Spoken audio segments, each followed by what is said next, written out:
હવે વાત કરીએ નીટ યુજીની એક્ઝામની તો અમદાવાદમાં આજે શાંતિપૂર્ણ માહોલમાં નીટ યુજીની પરીક્ષા પૂર્ણ થઈ ચૂકી છે।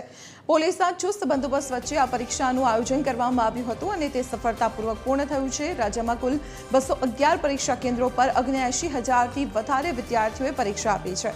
અમદાવાદ, રાજકોટ, સુરત અને વડોદરા સહિતના પરીક્ષા કેન્દ્રો ઉપર આ પરીક્ષા યોજાઈ હતી। જોકે આરજે ટિપરેવાલા કોલેજમાં હિજાબ સાથે પ્રવેશ અપાતા અહીં હોબાળો થયો હતો તેવા પણ સમાચારો સામે આવ્યા છે। જોકે બાકીના વિસ્તારોમાં शांतिपूर्ण माहौल में परीक्षा पूर्ण थी है। री एग्ज़ाम पहले वाला भी जो नीट 2026 हुआ था उसके कंपैरिजन में तो थोड़ा सा डिफ़िकल्ट लेवल अच्छा आया था।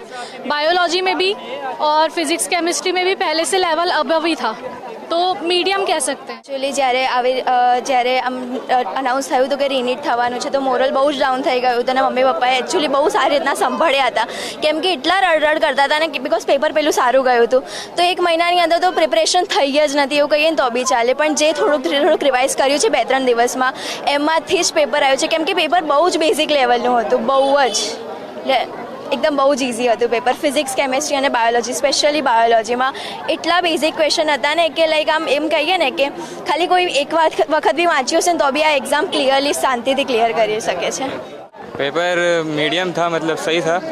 फिजिक्स थोड़ी अच्छी थी, तैयारी ठीक थी मेरी। पेपर मतलब ठीक ठाक गया है। पहले जो पेपर उससे था उसके कंपैरिजन में कैसा था? वो पेपर आपका कैसा गया था? वो पेपर ज़्यादा अच्छा गया था, ये उसके कंपैरिजन में थोड़ा टफ था। मतलब पहले हाँ, बायो मतलब इजी थी, थोड़ी लेंदी थी। तैयारी तो नॉर्मल જે હતી જ હતી, but physics was tough comparatively bio and chemistry. Last time કરતાં બી ફિઝિક્સ ટફ હતું આ વખતે અને લેન્ધી બી હતું બહુ જ।